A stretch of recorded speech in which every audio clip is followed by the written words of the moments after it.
What's going on, everybody? Welcome back to Amateur Hour TV for another video on the second channel for Amateur Hour. On this channel, I like to go through additional NBA-related topics, especially concerning the Toronto Raptors, that I just don't really have enough time to go through on my main channel, Amateur Hour Sports, with over 11,000 subscribers. So instead, we do so here where I can be a little bit more of, have that personal touch, have it a little bit more informal, but still chat about the Raptors with you guys, which is what I ultimately love and want to do. This channel is getting close to 2,000 subs, about 450 away. So make sure you subscribe to the channel for more content like this 3 or 4 times a week, and be sure to like the video to get that extra bit of support. It goes a long way to supporting me. But today we are talking about Dennis Schroder. This is one that, did it really need a full video on the main channel? No. Did I want to talk about it? Absolutely 100%. That is what we are going to do today. Dennis Schroder has signed with the Los Angeles Lakers. It was revealed, I believe, by Shams Charnia on Twitter that Dennis Schroder was going to the Lakers. I'll pull up the tweet here just to make it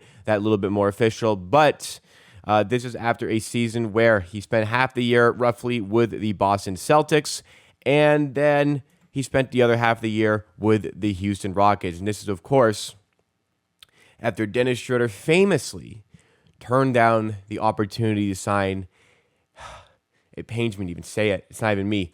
He turned down the opportunity to sign a 4-year, $84 million extension with the Lakers, decided to bet on himself, and after a full season with the Lakers, turning down that contract extension, he played very poorly. He had a playoff game where he put up 0 points for a point guard in a playoff game, and ended up signing, I believe it was about $5.9 million on the mid-level exception with the Celtics, and that Celtics team was an absolute disaster with him involved. Not putting that completely on him.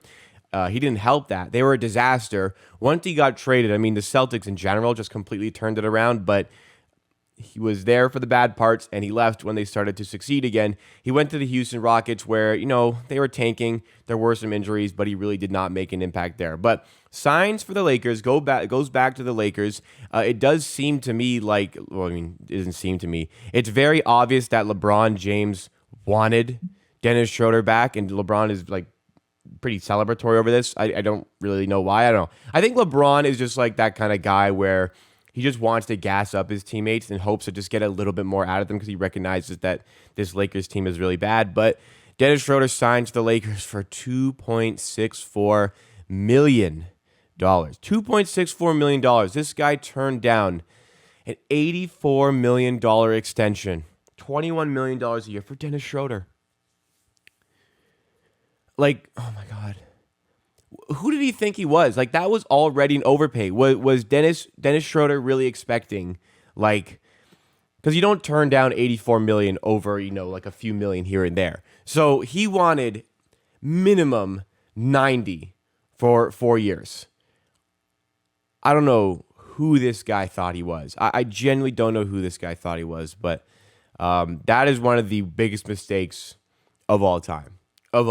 Absolute professional bag fumbler. But beyond just Dennis Schroder signing for the Lakers, what links this to me and why I care about it, because it's just Dennis Schroder at the end of the day, apparently he chose the Lakers over the Raptors and over the Suns, who also had interest in the player. Now, as far as the timeline goes, I'm not really sure how long the Raptors have had interest, but it seemed like for most of the offseason, there was relatively no interest in signing Schroder. Maybe he's been playing really well in the or I don't know if they're out yet, but whatever. He played very well in the FIBA Eurobasket with Germany, that tournament there. He was averaging, I think, high 20s in points per game. So maybe that was a reason teams started to get interest, but teams who needed another ball handler, they were interested in Schroder. The Raptors were one of those guys. They don't really have a lot of faith in their backup guards in Malachi Flynn, in Delano Banton, and I guess Jeff Dowtin Jr., who's just on a two-way. So not a lot of faith in Malachi Flynn, Delano Banton to be those backup ball handlers. Dennis Schroder could have come in and, for what it's worth, as much as he is a professional bag fumbler, he's also a professional basketball player. He's a decent point guard. And, there was a good player in there 3-4 years ago, especially in those OKC days and in that first year in LA. There was a decent player there. Not really sure what has happened to him, but hey, Raptors needed a ball handler off the bench. He could have been that guy, especially for as cheap. I'd love to sign Schroder on a $2.6 million contract, but Alas, he decided to go with the Los Angeles Lakers. The Raptors are now in a position, well, they were hard capped anyways. This is what I'm talking about for the length of this sort of interest, because the Raptors have 20 players on their current summer roster. Not really a lot of room to cut somebody. I mean, they could cut somebody, but they are hard capped after giving Christian Coloco a 3-year rookie contract worth $1.5 million in his first year. That $1.5 million hard capped the Raptors. So it would have been a little bit difficult to move stuff around in order to bring Dennis Schroder in. There could have been creative ways in order to get it done, but the reality is, with the financial situation of the Raptors, it would have been a little difficult. But apparently there was interest. If there was interest, then they were willing to make it work to bring in Dennis Schroder to the training camp roster. And ultimately, if you're going to bring him in and make the room for him, you're probably going to put him on your final roster. And I think that would have been a good pickup. I kind of wish that we did get him. I'm looking at like Juancho Hernan-Gomez, a fun player to sign, but I really am confused about the amount and the guarantee on that contract. He's guaranteed $2.3 million this season. It just seems to me like this is a guy who's going to be a non-factor for this team over the course of the season. So I would have liked to bring in Schroeder, somebody I'm more confident in as the backup guard, but like Malachi Flynn really has to step up. The Raptors are like already kind of in a position where they want to replace him. He's really got to step up this season and shore up that spot. As far as this goes for the Lakers, we spoke about how LeBron is pretty excited to have this guy here, but what on earth is going on with the Lakers? What is going on with the Lakers? Because they have obviously Russell Westbrook still on their team. They have fought tooth and nail to try to trade him in this offseason. They were looking at the Utah Jazz. They were looking at the Brooklyn Nets in a swap for Kyrie Irving. They're looking probably more notably at the Indiana Pacers. Lakers have that 27 and 29 first-round pick that they can trade unprotected along with Russell Westbrook. It seems like they have something in mind here because they just traded for Patrick Beverley. And if you're trading for Patrick Beverley, that is a guy who's going to be starting. Plus, that's a great complementary ball handler to LeBron. Somebody who can play defense, somebody who can shoot the three and handle the ball. Complements LeBron well. Patrick Beverley really has to start for that Lakers team. Seemed like Russ would have been the two guard, I guess, to that. It doesn't really work to me. Like, best case, I think Russ is your sixth man. I think that works really well for the team and for Russ because Russ is a guy who needs the ball in his hands. He needs to be the number one guy on the court. So having Russ, giving him the capability to run that second unit, be his own man on that second unit, I think would do great stuff for his confidence, do great stuff for his game, and I think it would help out the team because he's just not the guy that he used to be, it seems like, at this point. Now, the one issue with using Russell Westbrook in that capacity, people keep talking about Russell Westbrook not being able to accept a role. He won't do that. He won't give up all that role. He won't come off the bench. He's going to go out like Allen Iverson. He's not coming off the bench and things like that. I'm a little bit confused about that because this reminds me a lot of the Carmelo Anthony situation when he was kind of getting blackballed out of the league. But, people were just saying for him, he wouldn't be comfortable coming off the bench. He's not the guy he used to be. You can't sign him to be a role player coming off the bench. And then and Carmelo Anthony did his interview, I believe it was with Stephen A. Smith, where it's like, nobody asked me anything. Nobody asked me if I would be willing to do that. They just kind of put these words in my mouth. So, I'm not suggesting that the notion that I get from Russell Westbrook is that he would have an issue coming off the bench. Like I probably see that as well, but there also has been no dialogue from Russ explicitly saying that he was unwilling to do that.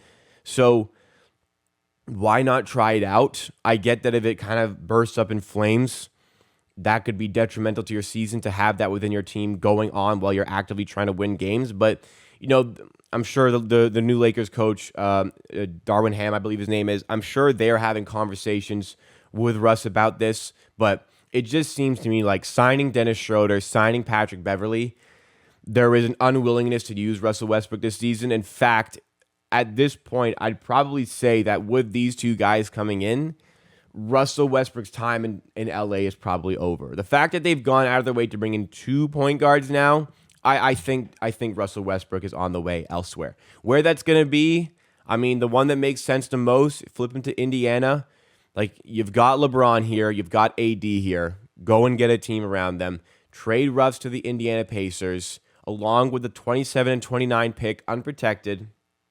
Get Miles Turner, get Buddy Hield, and this team all of a sudden just looks a lot better. It's still not a contender, but it does look a lot better. So I guess up to the Lakers staff, hey, Do we want to make this huge trade and sacrifice draft assets just to still not be a contender?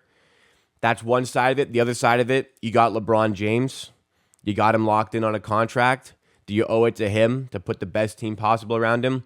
That's a bit of a dilemma that's going on in LA. I'm glad I'm not a part of that because that's such a dysfunctional organization that has no idea how to run a basketball team, unlike the Raptors. Nonetheless, Dennis Schroder chooses that team over the Raptors. The Raptors will still be okay. I mean, until this news came out, I was prepared to operate with like no backup point guard. I still think that the best lineup for the Raptors, that main five that you got, obviously, let's just run through it for the sake of it. VanVleet, Gary Trent, OG, Scotty Barnes, Siakam, that's your starting five. Achua's coming off the bench, as is Chris Boucher, new signing Otto Porter Jr., as is Thaddeus Young. Nice four off the bench. If you have to go to five, maybe like end of third quarter, start a fourth quarter shift, you bring in Malachi Flynn as the backup guard. Consistent minutes, I just can't really see them being there. But throughout the rest of the game, your backup guard is going to be whichever of Siakam and Barnes are on the floor when Fred is not. Siakam proved more than worthy of being able to play as the point guard last season, rather unbelievably. And Scotty Barnes played point guard in college. We all know that. And he's a good ball handler. There's a lot of guys on this team who can just handle the ball. We operated really well in the playoffs, not playing any point guard. Like, that's when we really started to win games. No fault of Fred for that one, but Raptors are going to be okay. Would have been nice. Don't know how much he would have affected the team Schroeder, if it would have been worth making all this room for him. But ultimately, I would have wanted him. I think that would have been a good signing. But he wants to go to Lakers. The purple and gold really speaks something different in those free agent markets. But let me know what you think. Did you want the Raptors to sign Dennis Schroeder? Do you think you would have had an impact on this team this season? Let me know your thoughts and opinions in the comments down below. That is it for me for today. Thanks so much for watching this video. Please drop a like if you enjoyed. It goes a long way to supporting the channel because when you drop a like, it lets YouTube know to recommend this video to more people who have similar interests to you. It's like, oh, this guy liked the video. This girl liked the video. This other person might like the video because they like the same things that they do. That's how it goes on YouTube. Also, be sure, if you've not done so already, to subscribe to this channel. Keep up to date with all this great Raptors content coming your way. Subscribe to my main channel. Subscribe to my third channel, Amateur Clips. And follow me on Twitch. Links down below.